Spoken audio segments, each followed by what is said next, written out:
Well, that was awful. Your Houston Texans are now 2-1 after an embarrassing 34-7 defeat at the hands of the Minnesota Vikings. Ugh. First, we need a little whiskey to wash this thing down. Second, give me the music.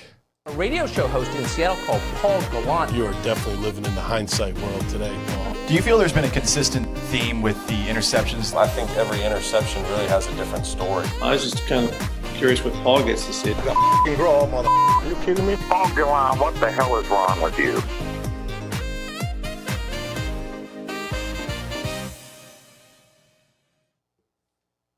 I don't know how many of you guys have watched the HBO show Succession.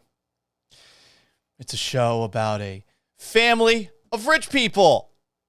The guy who has been running this media conglomerate is, let's just say, suspect. And his kids start wondering who's going to get the company should he die. There's a scene that takes place in the last season where Logan Roy confronts his kids, and he tells them this. I love you, but you are not serious people. And that's how we should all feel about the Houston Texans as Super Bowl contenders today, September 22nd of 2024. There is a lot of season left. A lot. And hopefully they will be able to clean up a lot of the issues that we have seen from them for the first couple of weeks of the year. But right now, how can anybody say with a straight face that this team is good enough to beat the big boys in the NFL? And I know a lot of people are going to comment right now, hey, it's a week-to-week league. This is just a bad week for the Houston Texans. That is true. But after on Sunday Night Football, this team shot itself in the foot as much as it did. Wouldn't you think that the very next week they would be better in that department? What a sloppy performance from a penalty perspective. Going into today's game in Minneapolis, at US Bank Stadium, which is one of the loudest venues in the NFL, the Texans were tied for fifth in penalties in the league with 17. 12 for 120 against the Bears on Sunday Night Football. Should have been 13. Azeez Al-Shaair punched a guy. Is something that you look at in the mirror and say to yourself, we cannot have this happen again. Especially if we're going up against one of the last unbeaten teams in the league. A very well-coached team in the Minnesota Vikings. Kevin O'Connell has proven over the last couple of years that he's up there. He has made a lot happen despite various versions of Kirk Cousins under center. 2 years ago, they had a terrible point differential despite going, 13-4? But they were still competent, well-coached. Didn't make mistakes in big games. You got Brian Flores as defensive coordinator, a guy who probably didn't get a very fair shot while he was head coach with the Miami Dolphins. This is a very good operation, even if you take a look at the talent on the roster and say, who do they really have other than Justin Jefferson? Sam Darnold's the quarterback. Defensively, they have a lot of ex-Texans who we remembered very well today. Jonathan Grenard had 3 sacks. You saw Camus Grogier-Hill, former Texans linebacker, flying all over the field, making plays. Blake Cashman was out there. Hell, even Shaq Griffin was out there. Remember Shaq Griffin? Who seemed to be miffed when the Texans weren't really using him last season, despite some questions at corner. All those guys were out on the field with this Minnesota team that is extremely well coached. And the Texans did what they did on Sunday night again. 11 penalties for 88 yards. 11 for 88. You just had 12 the week before. Most of them were on Laramie Tunsil. For the love of Pete Laramie, I understand that you think you're one of the best left tackles in the NFL. I'm way too lazy to study the tape. and corroborate that or try to prove you wrong. I'm just going to take your word for it. But if you're not going to show up for the majority of the offseason, and if the biggest issue that you've had over the course of your career is false starts, and that's not something you have shown any effort in correcting, how the hell can I say you're one of the best tackles in the NFL? The best tackle in the NFL. Why should anyone believe that? Why should you be first team All-Pro when we literally have a drinking game about when you will get your first false start of the game? 3 more today. 5 penalties. Tunsil has been penalized through 3 games 10 times. 8 of them have been on third down. And keep in mind, this is a Texans team that finds itself in third and long situations regularly. I mean, this happens a lot. I actually went to just check how many third and long situations that they had. And CJ Stroud even bailed them out of a couple of them. 3rd and 7, they converted it. 3rd and 10, weren't able to do it. 3rd and 11, weren't able to do it. 3rd and 7, they converted it, but a Laramie Tunsil illegal formation made it 3rd and 12. 3rd and 12, you have the trick play where Diggs throws it back to Dare Ogunbowale. You have a 3rd and 9 that turns into a 3rd and 14 that turns into a 3rd and 19 that could have turned into a 3rd and 23, unable to get it there. You have a 3rd and 10, which you converted, but a Laramie Tunsil illegal formation made it 3rd and 15. You had another 3rd and 15. You had a 3rd and 16. You had a 3rd and 11. Then at the very end, what was the last one? Was it 3rd and 26? Then it was 3rd and 31. So I don't want to hear another word about Laramie Tunsil as one of the best left tackles in the NFL. I'm sure the film does not lie and that he's very good, but considering how many times he gets called for penalties and considering how many times CJ Stroud gets sacked, why should anyone believe that? They can't protect the quarterback. They, going into Sunday, had given up the 6th most sacks in the NFL. It was tied with a couple of other teams. 7 sacks on the year. Stroud was sacked 4 more times today, making it 11 on the year. He is on pace to be sacked 62 times this season. And you, at times, are seeing your tight end put out there in pass protection. What? What are you doing? What's going on? You know? It's one of those things where I truly don't know what to say. It's not like it was in the past with Deshaun Watson as Texans quarterback, you know, where he just would hold on to the football too long. I mean, Stroud, I feel like he's smart with the football. He's a pocket guy. But today he was running for his life, and last week he was running for his life. And the week before that he was running for his life. He is on pace to get sacked 62 times this season. That is David Carr-esque. How the hell are you going anywhere like that? Please explain it to me. I truly do not understand. And I don't know how it gets better. That's what's really concerning. You can't run the football either. And I mean, okay, maybe if Joe Mixon's healthy, you feel better about it, but you ran the ball all over the Colts week 1. Turns out the Colts don't have a very good run defense. 14 carries for 38 yards today after barely any on Sunday night against the Bears. Maybe the Vikings defense is really good. Maybe the Bears defense is really good. But you can't run the ball and you can't protect the quarterback. And this is supposed to be one of the best offensive lines in the National Football League. If I'm not mistaken, the total money that if they play the entirety of their contracts here in Houston without any restructures, that left tackle Laramie Tunsil is getting, that left guard Kenyon Green's getting, that center Drew Scruggs is getting, first and a second round pick. They're on their rookie deals, still getting paid pretty well. Right guard Shaq Mason, right tackle Titus Howard. $188 million between those 5. Again, it's the NFL. Most players don't actually see the entirety of the money that a contract says they will get. But you're paying $188 million. You can't protect the quarterback. You can't run the football. I know there's more to it than just the offensive line play, but how can you look at anything but the offensive line today? The Texans offense did not give the Texans defense a chance out there. And while it wasn't the Texans' best day defensively either, I mean, what are we doing? What are we doing here? So, Laramie Tunsil's got to clean it up. But also, I don't want to hear another word about Bobby Slowick as a future NFL head coach. I do not want to hear it again. I understand that some people like him. To me, he is one of many people that has worked with Kyle Shanahan that we put up on a tree because everyone's got a pants tent for Kyle Shanahan offenses.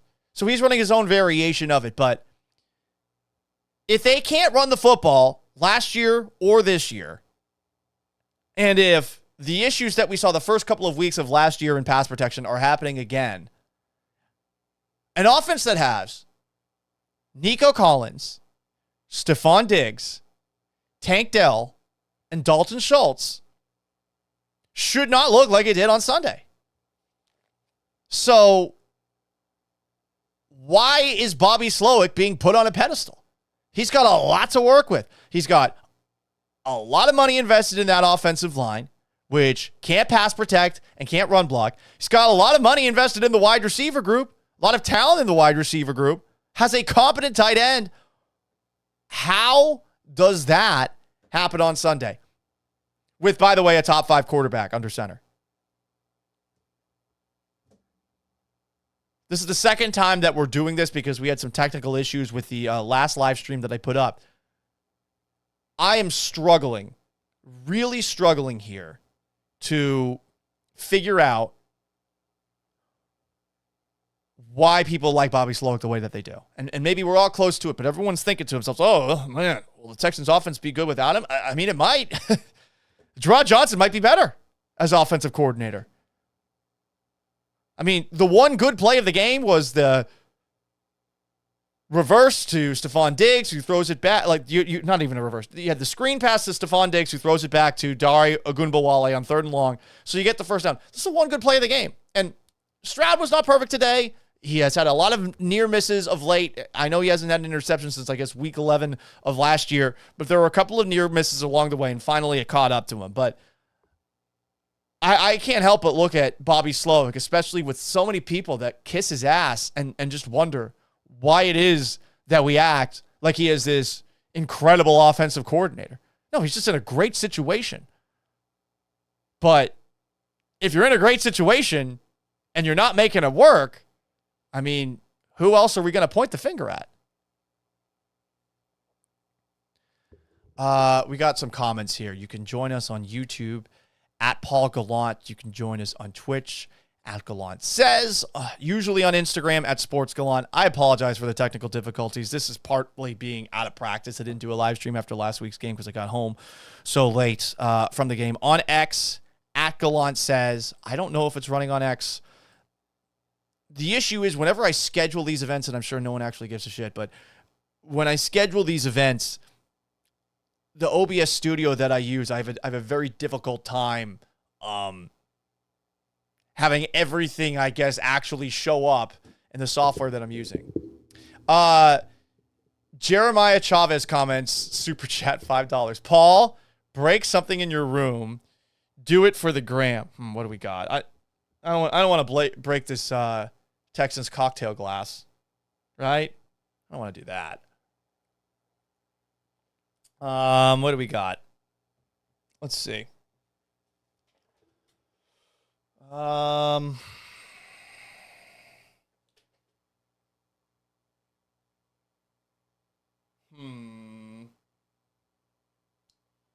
really want to break any of this stuff. I mean, I guess we could do this. We want to sacrifice a Seattle Mariner to the gods. Hang on, be right back.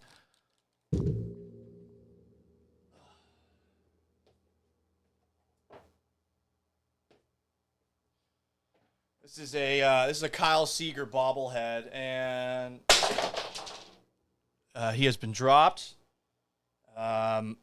His arm and his leg is missing.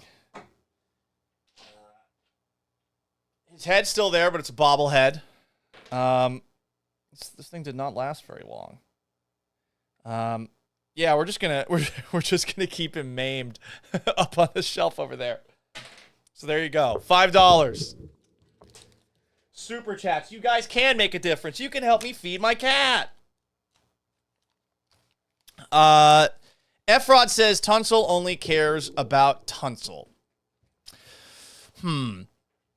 Well, what do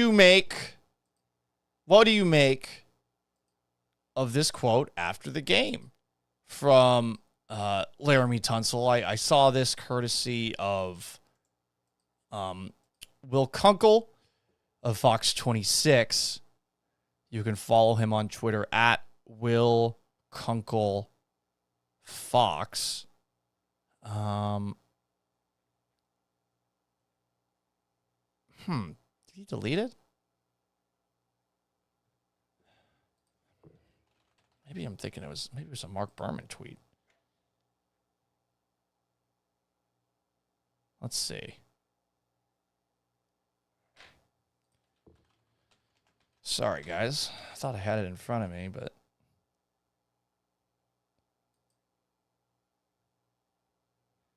here we go. This is from Aaron Wilson. My bad. Sorry, Will, you didn't put this out there. But I like your style. I like your moves. At Aaron Wilson _NFL.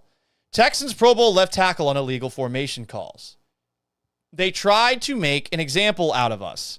The first 2 weeks we lined up the same with no problem. Now it's a problem. I feel like somebody told them to make an example out of us.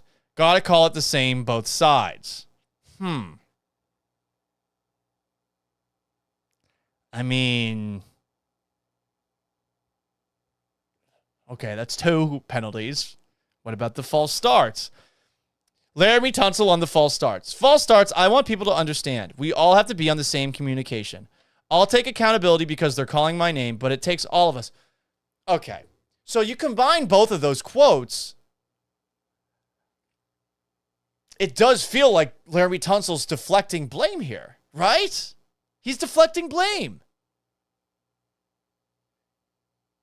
The illegal formations, you're making an example. Okay, but it happened twice. If it happens the first time, don't let it happen again. And sure, the offensive line all has to be on the same page, but Tunsil, this is an issue for you more than anyone and always has been. You know, people who have been watching the Texans long enough, we know that if there is a drinking game and that drinking game does not involve Tunsil false starts, then, I mean, it's not a real Texans drinking game. It's not a real Texans bingo. You know? More comments here. Efrod, the O-line follows Tunsil's leadership. This is definitely not a great sign then. I'm trying to see what else Aaron Wilson said after the game. Titus Howard, penalties really is the killer. We got to clean that up. I feel like the refs got to work with us a little bit, got to communicate with us. It's too inconsistent. Sometimes you're up far enough. Sometimes you're not. It's very fixable. I'm not discouraged. We got to fix the little things and we'll be straight. Okay. And again, I get it. It's loud out there, but come on. More comments here on YouTube at youtube.com/Paul Gallant. Last week, I thought we were going to lose because CJ was fighting for his life. Yeah, he was running all over the place, and the Texans kept on finding themselves in 3rd and long situations. A lot of these have to do with penalties. You know, I mentioned all the 3rd and long situations that the Texans found themselves in today. They were 3 for 6 in 3rd and 7+ situations against Indianapolis. They were 1 for 7 in those situations against Chicago. And very often they're finding themselves in that situation either because they're running the football on early downs, which I know a lot of people criticize Bobby Slowick for, Mina Kimes specifically, or because they are getting called for penalties. And the penalties are putting them in these big spots and make it very easy for a pass rush or a defense to just throw a million guys at him. Efrod says Tunsil clothing line should be called False Start Clothing. It would be nice wine shirts. The guy does have some pretty good style. Nicholas Melchor says DeMeco Ryans and Bobby Slowick are overrated. They need to get it together because they are an undisciplined football team. They are definitely an undisciplined football team right now. And I truly do not know. I don't know how it gets better. You know, if it's 2 weeks in a row like this, and they had some games last year too where they got penalized a lot, like, this is the stuff that you would think a team with a first-year head coach would have as issues. And a lot of season left, and I don't think anyone should, wave the white flag and say the season's over. But, I mean, right now, they're just not a serious Super Bowl contender. And how can anyone think that they're a serious Super Bowl contender, This is just a pathetic performance today. This is the worst loss of the DeMeco Ryans era. This is a team that lost to Zach fucking Wilson last year. Got blown out 30-6. But at least that game, Stroud got hurt, and the weather was messy, and that field's not great. You can make excuses. It still was an embarrassing loss. This one, you have expectations. You're going up against a team that's quarterbacked by Sam Darnold.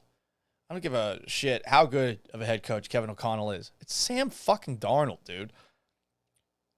He had 4 touchdown passes on you. Justin Jefferson's wide open seemingly all game. They ran the football all over you. I mean, I thought the Texans' run defense was actually a strength of the team, but, I mean, they averaged 4.2 yards a carry on you, and Aaron Jones in particular, what were his numbers? It was 19 carries for 102 yards. So we're talking 5 yards a carry. I know he had that 39-yard run at the end, but what did you do well today? I mean, even the reigning 2-time Special Teams Player of the Week, Kaimi Fairbairn, misses a 54-yard field goal. You can't have an offense that's based off of 50-plus yard field goals. You're going to miss some of them eventually. So I'm not going to dump on Fairbairn too much for that one. But he also had a kickoff out of bounds. What the fuck? Ugh.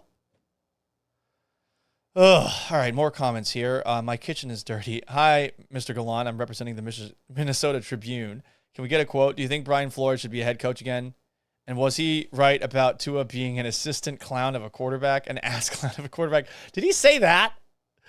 I do think that Tua's last performance is indicative of who he is as a quarterback. He had 3 interceptions against the Bills before that concussion that he suffered. I feel like a head coach is allowed to be disgusted with his quarterback, especially if the quarterback is foisted on him. Now, how you handle said quarterback one-on-one, maybe you should be better, especially these days, because the way that you treat people is definitely, in football these days, it is definitely something that is focused on more than it was in the past, You used to have hard-ass coaches that were getting into players all the time, and it's changed.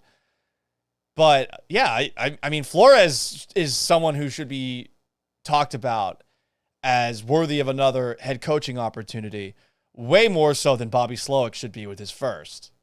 We're just going to do comparisons. I thought Flores did a great job today. He threw some confusing looks, I think, at C.J. Stroud. That's what he's known for. Sometimes he blitzes, but that's one of the best pass rushers in the NFL. They led the NFL in sacks going into the game with, I think, 11. They had 5 today. 4 of Stroud and 1 of Davis Mills. Jonathan Grenard, who played for the Texans last year, had 3. Did a really good job. On Twitter, I can't even read this person's screen name. Scream homophobic slurs. No, fuck you. Stop this shit. Common Sense 200. I feel like they didn't even practice this week. Even a basic losing team should have been able to play better. I'm with you there. I'm with you. Not good enough. Efra comments, the O-line issues are a result of Laramie Tunsil not playing during the preseason and not practicing during the season. You could make that argument. I definitely feel like if you're Laramie Tunsil, you don't get to skip work anymore or clock out at noon, if you will. It does feel like he has different rules for him, and I get that he's an established veteran, but I don't think it's a good sign for any NFL team to have different rules for certain players. We get it. Tunsil's a great left tackle, I guess. That's what we're told. I'm too lazy to study tape. I'm not going to do that. I'll let the other people do it and compare him to the other offensive linemen. To me, that's a boring job. But if you want everyone to believe that you are the best offensive lineman, the best left tackle in the NFL, you can't have 5 penalties in a fucking game. You can't have 10 in 3 games to open the year. 8 of them on 3rd down. And that quote that you saw, courtesy of Aaron Wilson, I mean, that just screams, I don't have the same accountability that everybody else on the team has. And maybe that changes. Maybe DeMeco Ryans has a conversation with him on the plane flight home. Maybe this is something that happens in practice. Like, I don't want this to become personal with Tunsil because I mean, everyone believes that Tunsil's one of the best tackles in the game, but how could you defend him as someone who's really committed to his craft after today's game? Like, you can't. You just can't. More comments. Efrod says, Stroud even says Tunsil practices only the minimal amount. We will see. We will see on that front. I have not seen that quote before, but we'll see if that changes going forward. I think it has to. Isaac Queen says, are we going to act like without the penalties from our offensive line, CJ wouldn't have had damn near 300 yards against a team that beat the runner-up to the Super Bowl? I don't care about Sam Darnold. Yeah, they had no chance to win today. They played like shit. You think it was just the offensive line penalties that got in their way? I see a lot of this online. No, that was a fucking terrible performance today. They lost 34-7. You think that a couple of false starts is going to change it? You see how many third and long situations they found themselves in before the false starts happened? No matter how good CJ Stroud is, and he had that awesome throw to Nico Collins to convert one of those third and longs, no matter how awesome he is, you're putting yourself in that situation over and over and over again. How are you expecting to win? Do not blame it all on Laramie Tunsil.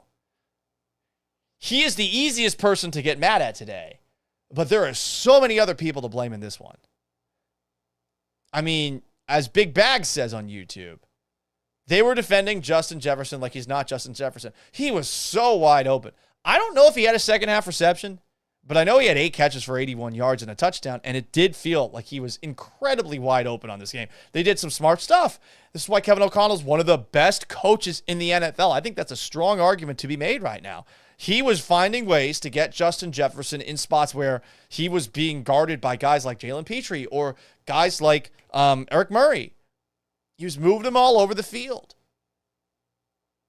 And, yeah, the Texans didn't really have an answer for it. I mean, defensively, this was not a good performance by the Texans defensively. I know that they had a good pass rush, but they let Aaron Jones run all over them, and they let Sam Darnold do enough. Like, that was a great game by Darnold today. I know that the passing yards numbers wasn't very high, but Darnold was smart. He only had about 3 plays that were classic Darnold moments. Darnold is a little bit Jameis-y with the football. He's sloppy. He had that one throw downfield, a shot play where both Derek Stingley and Kalen Bullock nearly collided. He had a couple of plays where he came very close to fumbling it, turning it over, but like he kept those plays to a minimum. That's his big problem. As long as he does that, he's got talent. He's definitely got talent. He just makes really bad mistakes when he screws up. And I mean, they're 3-0. This is an impressive Vikings team, but they kicked your ass. They kicked your ass. I'd feel a little bit better if this was a game where, hey, they played sloppy, but they lost. But no, they played sloppy and got smoked. This was never close. This game was over with like 10 minutes to go in the fucking fourth. More comments here. At Paul Gallant. Efrod says, all the clubs and restaurants in Houston should deny the offensive line entry until they get their stuff together. Sean Brown says, Tunsil has never been anywhere close to the top offensive lineman. I wouldn't know. I don't do that. Leave it to Brian Baldinger. Common Sense 200 says, the one saving grace is the loss was to an NFC team, so conference record is still intact. Sure, but this was a game going into the year that was a win. Right? Didn't we all pencil this in? I sure did.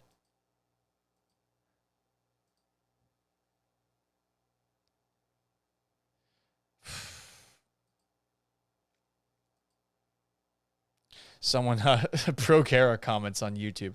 Bro, I got Kyle Seager's 800th RBI ball at the game, and all they offered me was some stupid bobbleheads and an autographed ball of his. So seeing you break your Kyle Seager bobblehead cracks me up. Oh, I just wanted to break the one thing that I really don't care about. I think the second least valuable thing up there is a John Graham Tampa Bay Lightning goalie bobblehead. Efrod says CJ made a joke in an interview with the Pivot podcast calling Tunsil a vet, meaning he practices when he wants. Must be nice. Must be nice.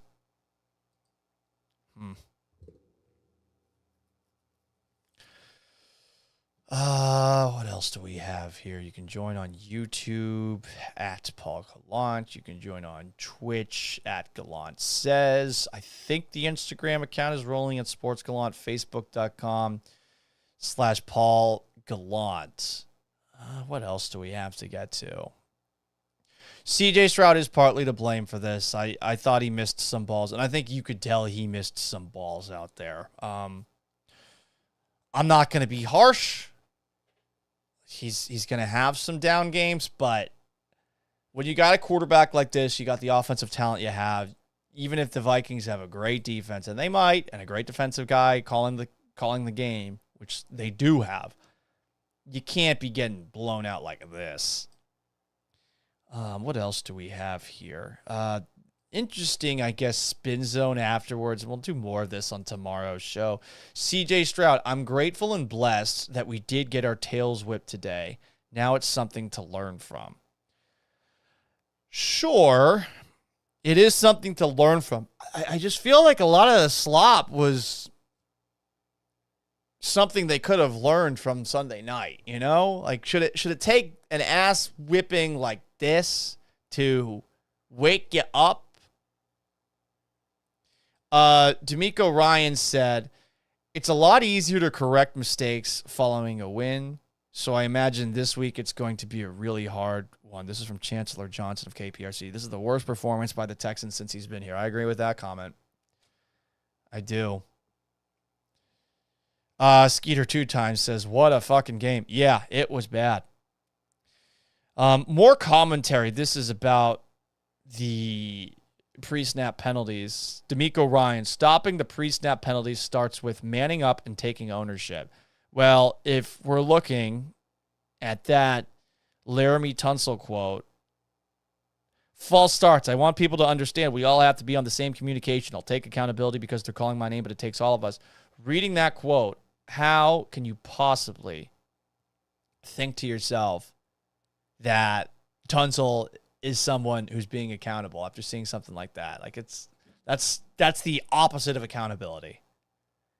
And then talking about the illegal formation calls. They tried to make an example out of us the first 2 weeks. We wind up the same with no problem. Now it's a problem. I feel like somebody told them to make an example out of us. Got to call it the same. I mean, they've been making examples of other teams too. You saw it with the Ravens, right? It's not just one team. It is a technicality thing, but if it happens once, it shouldn't happen again. If it happens once, ask the referee if you're on the line. You can do that if you're a wide receiver. Why can't you do that as a tackle? Like, they're not obligated to tell you if you're on or off. This is something that a lot of players do. Remember when Kadarius Toney was lined up offsides last year for a Chiefs game, and it brought back that cool Travis Kelce lateral? I mean, that play right there was something that Kadarius Toney could have fixed if he had talked to the referee and said, I'm on the line. Wide receivers, you're obligated to do this. I know this because as a very low-level high school football wide receiver, that was my job. Like, I played in the wing tee. Sorry to make it about myself here, but my one job was to run in the play and then tell the referee I'm on the line. I just lined up out wide. We never threw the ball. It sucked. I was glad we changed our offense midway through my senior year, and I got to play a little running back at the end because we never threw the ball to receivers. But that was the one thing I knew to do is go out to the line judge and say, or sideline judge and say, I'm on the line. I'm on the line. I'm on the line. Until the guy says, yeah. It's basic stuff. And Tunsil could do that. And Tunsil's smart enough to know he should do that. Like Kadarius Toney, okay, he might be an idiot. Tunsil, come on, man. Brandon Halam says the refs scored 21 points. Stop. Don't be Ben DeBose out there. For those who don't know, Ben DeBose, fun Houston sports follow on Twitter. If you like people ranting about referees, especially. DeMeco Ryans, a lot of negative plays are why the Texans offense couldn't get going. The main thing is everyone has to be accountable for their role, their job, it takes everyone. Today, the Texans helped the Vikings a lot. That is true. I am curious what DeMeco's like when he's pissed with these guys. Because this is definitely one where you take the bad cop approach, where you shred the team for a debacle like this, you know? You have to. Hello, Mike. Paul, start eating mashed potatoes. You're going in at left tackle next week. Just don't false start. Could I gain... I weigh 185 pounds right now. I'm bigger than I want to be. Haven't really worked out the last 2 weeks. I'm psycho about my bod. Not feeling it, but hey. We all have our processes. I don't think I would be able to gain 115 pounds in a week without dying. You know? Rhino says, I'm 6'5", 350. I'm on my way to take over the left tackle spot. Efron says, Paulie G at left tackle next week. Let's go. No, you do not want me at left tackle. You do not want me playing on the offensive line. You know what's really funny? When I first played football, I was like a peewee. I'm pretty sure that I went to the wrong group the first practice that we had. And I was working with the offensive line and the defensive line. And I was like the smallest player on the team. And they never let me go back with the offensive with the skill players. I don't know why. I wanted to go over with the skill players. I knew I was fast enough to go with the skill players. It may be tough, but yeah, my number the first year I ever played football was 76. My number the second year I ever played football was 63. It was embarrassing. Gross. Absolutely gross. CJ Stroud said the Vikings defense did what they expected in terms of what the defensive of looks would look like, but they said they weren't moving fast enough, playing hard enough. Starts with me. Yeah. Not good. Not good. The coverage wasn't great today. I think sometimes when we watch on TV, we are perhaps a little bit overconfident in thinking that we know what the defense was calling on a given play. Ryans, I guess, kept harping on players got to make plays whenever he was asked about the pass coverage after the game today. And he's right. There were a couple of moments where the Texans could have made plays here. Specifically, there were two plays. I want to say it was on the drive right before halftime. I forget when it took place, but there was a moment where Petrie was in good position and he got called for a pass interference, which set the Vikings up at the 1. And then there was a play in the end zone as well where Jimmy Ward was in good position, but he just didn't put his hand out there and he didn't make a play. So, I mean, there were some moments where Justin Jefferson was wide the fuck open. But there were also some moments where the Texans defensive backs were nearby. Credit to Darnold for putting the balls in good spots, but hey, this has been an issue for the Texans defensive backs in that Stingley has not looked like the Derek Stingley we saw last year to this point. He just hasn't. And also, on top of all of that,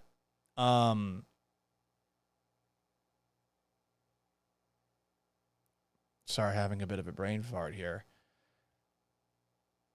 The safeties have had an issue all, like, the entire DeMeco Ryans era of just staying on top, you know? And while there weren't a lot of big plays today, it was incredible how wide open Stephon Diggs found himself. Efron says, sacrifice your body for the team. Motherfucker, they don't pay me. If they paid me, okay, a different story. Come on. Be on the lamb to get us to the Super Bowl. It would be nice to get one NFL game check. That would go a long way. I think I would get out of all my credit card debt. Maybe be able to buy off my might be able to actually own my Volkswagen Taos. Let's look this up. How much is the minimum game check NFL? So last year, a player with no credited seasons in the NFL gets $41,667 each week they're on the roster. Sign me the fuck up. That is alarmingly close to my salary for a year. Good God. That is depressing.